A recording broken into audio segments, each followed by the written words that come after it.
भी प्यारिओ जीवन जोगिओ पंजाबी हीरो सुल्तान सारंग रहमतुल्लाह अलैह दा मकबरा जो रवात विच मौजूद है।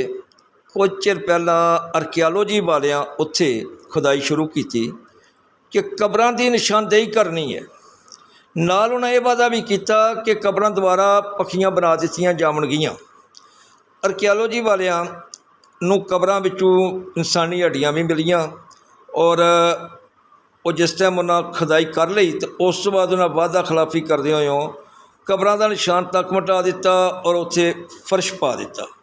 फिर कबरां नहीं बनाईयां बल्कि उत्ते फर्श पा दिता। चेते रवे सुल्तान सारंग रहमतुल्लाह अलैह पंजाब दे अणखी ते लजपाल पुत्र सन जिन्हां सूरी दी शाही फौज नाल धरती खातर टक्कर लई।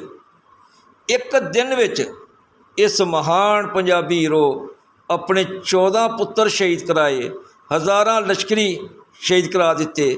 जदों जंग रात के वक्फे लई बंद हुई तो ये 74 साल के बजुर्ग सुल्तान जख्मां नाल चूर सन। सिर्फ 250 जंगजू बचे सन। शेरशाह सूरी इलची घलिया रसूलां की पेशकश की। मैनूं उन्हां दा जवाब बड़ा ही प्यारा लगता है। सुल्तान को जवाब दिता कि जंग अजे ख़त्म नहीं हुई, रात का वक्फा होया, सुबह फैसला तलवार करेगी। और ये लफज उस बंदे की हो सकता है जिहड़ा धरती नाल जुड़िया होवे, जिहदे दिल च खुदा तो सिवा अल्लाह तो सिवा किसी का खौफ ना होवे।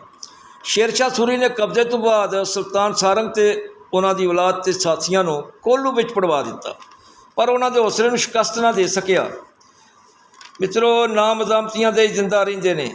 पंजाब लोक लै महकमा आर्कियालोजी दे इस करतूत की मज़ाहमत करदी है ते हुकूमत तो मुतालबा करदी है कि पंजाबी हीरो ते उन्हां दे साथियां दीयां कबरां नूं दोबारा उसो शक्ल च बनवाया जाए क्योंकि महकमे ने वादा भी कीता सी।